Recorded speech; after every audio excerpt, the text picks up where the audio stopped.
তিনটি জিনিস মারাত্মক অপরাধ। হ্যাঁ, একটা হলো জাহালত, আরেকটা হলো দলালত, আরেকটা হলো গাফলত। কোন এই শব্দ তিনটা কোন? জাহালত, দলালত, গাফলত। এই তিনটি জিনিস অত্যন্ত ক্ষতিকর। এক হলো জাহালত, অজ্ঞতা, মূর্খতা। আপনি জানেন না নামাজ কেমনে পড়তে হয়, কয় রাকাত কি, এটা কিছুই জানেন না। একটা সূরা পারেন না, কেরাত পারেন না, একটা দোয়া পারেন না, একটা কালাম পারেন। আপনি কি আমল করবেন ঘোরার দিন? কথা বুঝছেন না? আপনি আমলটা কি করবেন? আমল কি করবেন? ওই বাচ্চা সুবহানাকা পড়ছে, আমার তো মন চাইছে বাচ্চা না ফিরে বাচ্চা কদূর হুনতো সামনে কদূর কনছে দেখতেন। এই নুরানির বাচ্চা আসতে আসতে গইরে লইল ইন্নালিল্লাহ। যেটা এটি কি থাকন, আমি এটি কি থাকন। আমরার বয়স্ক লোকের তসবি পড়া দেখলে দেখেন আপনি কোন ঠিক করে মাশাআল্লাহ। 100 দানার তসবি এটা যে দৌড়ছে, মানে একটা মিনিট লাগে না। জাপানি মেশিন, ইনটেক ডাইরেক্ট জাপানি মেশিন।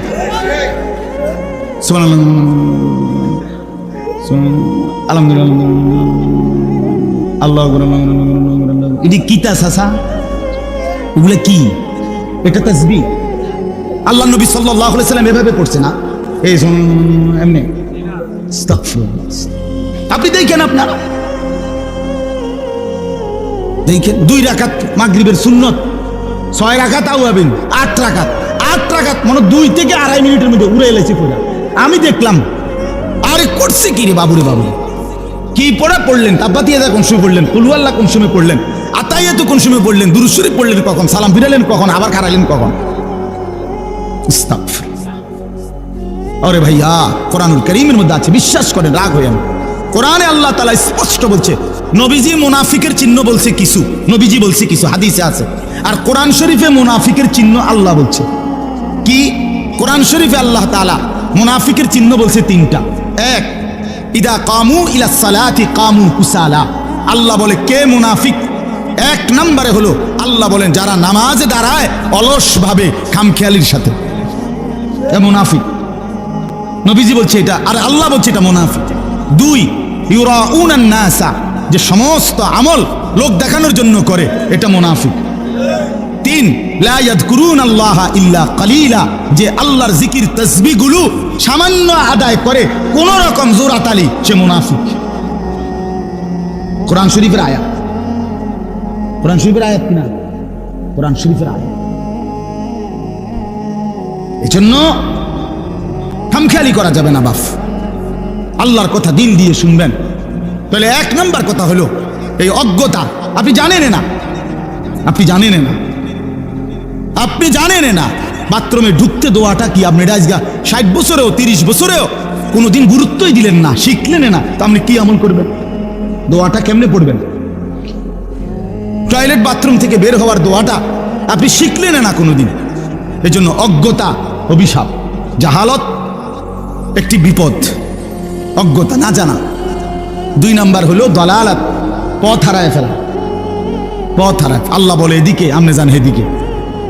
রাসূল সাল্লাল্লাহু আলাইহি সাল্লাম বলেন এদিকে, আপনি যান হেদিকে। বুঝেন না কথাটা? ইসলাম বলে এইটা, আপনি বলেন এইটা। এই যে আপনি পথ হারা, আপনি পথভ্রষ্ট, এটা আপনার জন্য বিপদ। 3 নাম্বার হলো গাফলত, বুঝে পারেও জানেও চললে দেয় না, মন চায় না, অবহেলা, শুইছে তো শুইছে আর উঠে না, উঠছে তো উঠছে আর হতে না। বুঝলেন না কথাটা? খামখেয়ালি আর কি, গাফলত, অবহেলা, তুচ্ছতাচ্ছিল্য, এটাও অপরাধ, এটাও মুসিবত। জাহালতের, অজ্ঞতার কারণে মানুষ আমল করে না, ফলে জাহান্নামী হবে। দলালাত, আল্লাহ আল্লাহ রাসূলের পথের উল্টো পথে চললে জাহান্নামী হবে। গাফলত, অবহেলা, খামখেয়ালির কারণে মানুষ জাহান্নামী।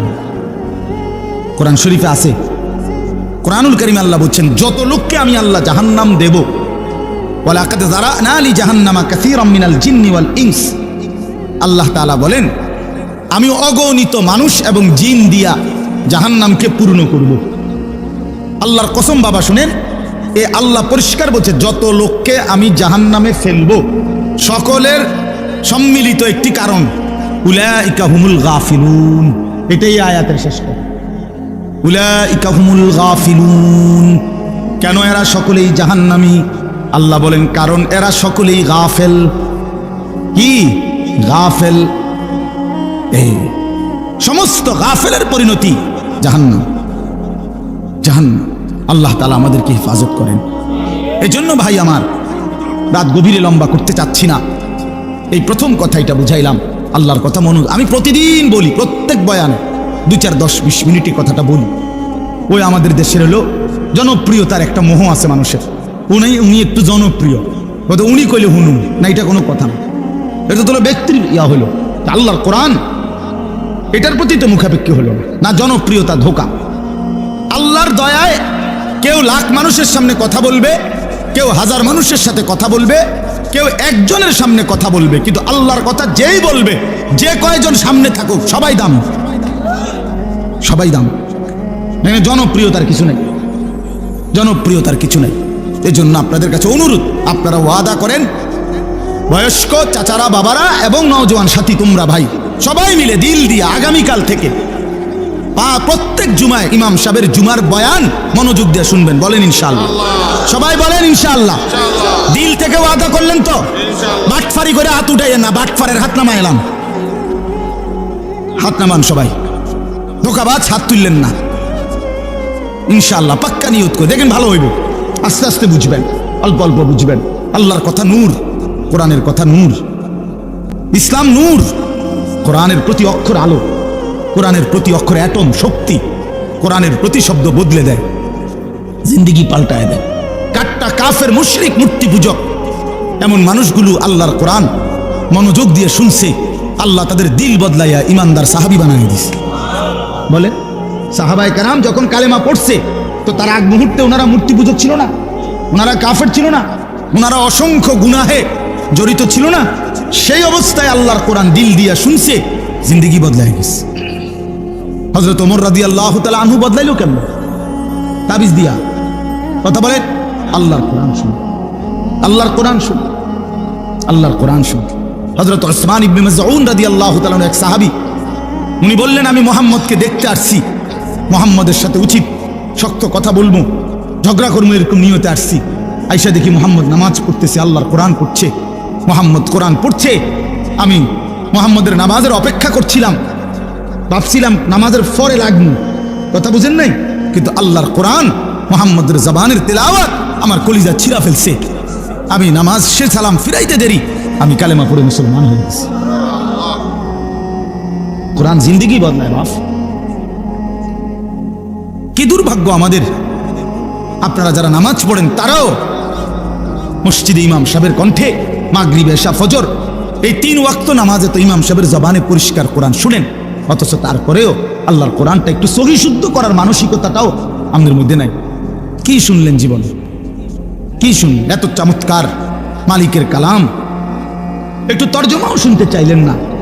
আহা, আলহামদুলিল্লাহ সূরাটা দিয়ে আল্লাহ আমারে এতবার পড়ায়, কেন পড়ায়? আমার কি একটু বোঝা উচিত ছিল না? কিরে, আমি সেই ফজর, জোহর, আসর, মাগরিব, এশা, আওয়াবিন, ইশরাক, তাহাজ্জুদ যে সময় নামাজে দাঁড়াই, প্রত্যেক রাকাতে আমারে দিয়া সূরা ফাতিহা পড়ায়। ঘটনাটা কি? এটার মধ্যে এত কিতা আছে, এটা জানা দরকার ছিল না?